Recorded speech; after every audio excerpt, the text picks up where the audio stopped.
Hello everyone, in this video, I will explain about how to make question grid atau bagaimana cara membuat kisi-kisi soal. Hal pertama yang akan kita bahas adalah pengertian dari question grid atau pengertian dari kisi-kisi soal. What is question grid? Question grid is a metric format that contains guidelines for writing questions or assembling questions into an assessment style. Jadi, kisi-kisi soal adalah suatu format yang berbentuk matriks yang berisi informasi yang dapat dijadikan pedoman untuk menulis atau merakit soal. Jadi bisa dikatakan kisi-kisi soal ini adalah format yang berisi tentang kriteria soal-soal yang akan disusun, dan format ini juga mempunyai kata lain yaitu test blueprint atau table of specification. Nah, yang di sini memuat deskripsi kompetisi dan materi yang akan diujikan. Now there is grid components atau format kisi-kisi. Nah, format kisi-kisi soal yang baik itu terdapat dua komponen, yaitu identity components dan matrix component. Pada format identity components itu terdapat informasi mengenai type of level school, study program or department atau jurusan ya. Next there is subject or mata pelajaran. Next is school years atau tahun ajaran. Next that is class and semester, kelas dan semester. The next is applicable curriculum atau kurikulum yang berlaku. Next is time allocation atau alokasi waktu. The last is number of question atau nomor soal atau jumlah soal. Dan sedangkan pada komponen matriks terdapat informasi mengenai basic competencies atau kompetensi dasar atau KD. Next is material. Next is indicators atau indikator.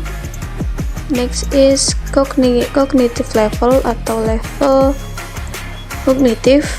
Next is question number, nomor soal. And the last is form the questions. Nah, bisa kita lihat pada contoh. Itu status pendidikan itu adalah type or levels of school. Nah, disitu ada SMAN titik-titik. Itu bisa diisi oleh si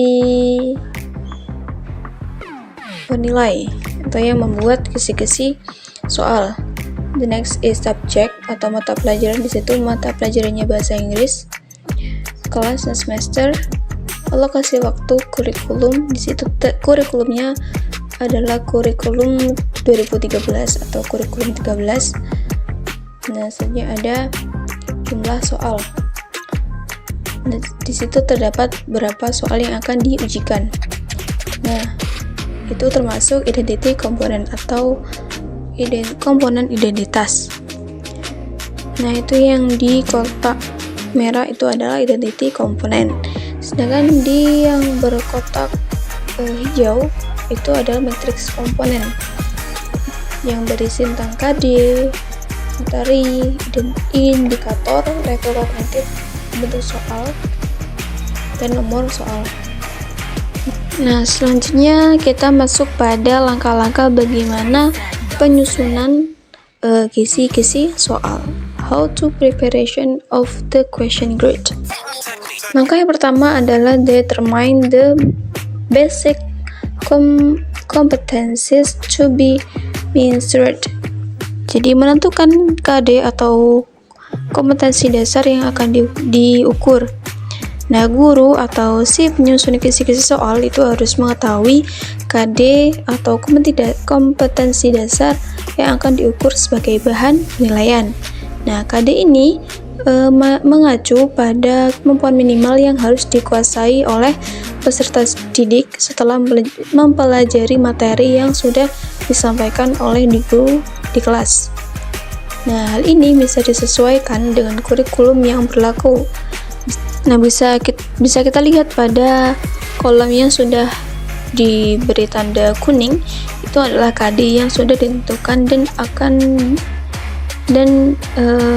yang akan diukur sebagai alat penilaian oleh guru. Biasanya KD ini sudah terdapat pada RPP atau sudah ada dari pemerintah, seperti itu. Mungkin di LKS juga sudah ada. Nah, si guru bisa menyantumkannya di sini. Nah, itu bisa kita lihat di situ. Kompetensi dasarnya adalah menangkap makna secara konstekstual terkait fungsi sosial, struktur teks, dan unsur kebahasaan teks, dan lain-lain. Nah, itu bisa tergantung si gurunya mau mengambil kompetensi dasar yang akan diujikan. Tidak semua harus dicantumkan di situ. Nah, pada satu kompetensi dasar itu bisa mencakup beberapa bentuk nomor soal. Langkah kedua ada selecting the required material atau memilih materi yang dibutuhkan. Bisa kita lihat pada contoh, itu materi pokok. Jadi materi yang diujikan ini adalah materi yang sudah disampaikan oleh guru saat di kelas dan benar-benar sudah disampaikan oleh guru. Jadi di sini bisa kita lihat pada contohnya ada materi tentang teks surat pribadi dan teks explanation. Langkah yang ketiga ada formulate indicators that refer to KD atau kompetensi dasar by paying attention to the material and cognitive level. Jadi formulasi atau bentuk pada indikator ini harus berkesinambungan dengan materi dan level kognitif. Jadi pada indikator soal ini adalah penjabaran dalam pembuatan soal atau penjabaran dari materi pokok.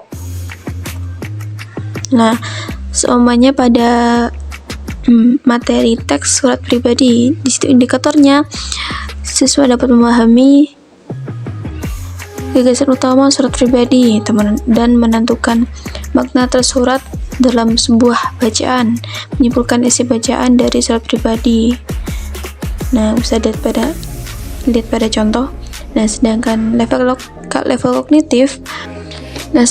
pada level kognitif ini merupakan tingkatan kemampuan peserta didik secara individual maupun kelompok yang dapat dijabarkan dalam 6 level. Bisa kita lihat jika sudah mempunyai taksonomi Bloom, bisa dilihat pada taksonomi Bloom. Di taksonomi Bloom itu ada 6 tingkatan level. Itu ada C1 atau pengetahuan atau memahami. Yang kedua ada yang C1 itu adalah mengingat. Yang C2 adalah memahami. Yang C3 itu adalah menerapkan. C4 itu menganalisis. C5 itu mengevaluasi dan C6 itu menciptakan. Jadi lebih tinggi tingkatannya, itu lebih tinggi skillnya. Sedangkan pada contoh di sini pada bentuk soal pada soal nomor 1 itu adalah C5 atau yang artinya mengevaluasi. Sedangkan C3 itu menerapkan. Jadi terserah gurunya mau menggunakan level kognitif yang bagaimana. Dan itu bisa dilihat ada 3. Kalau di sini terdapat 3 level. Dan pada nomor soal itu si guru boleh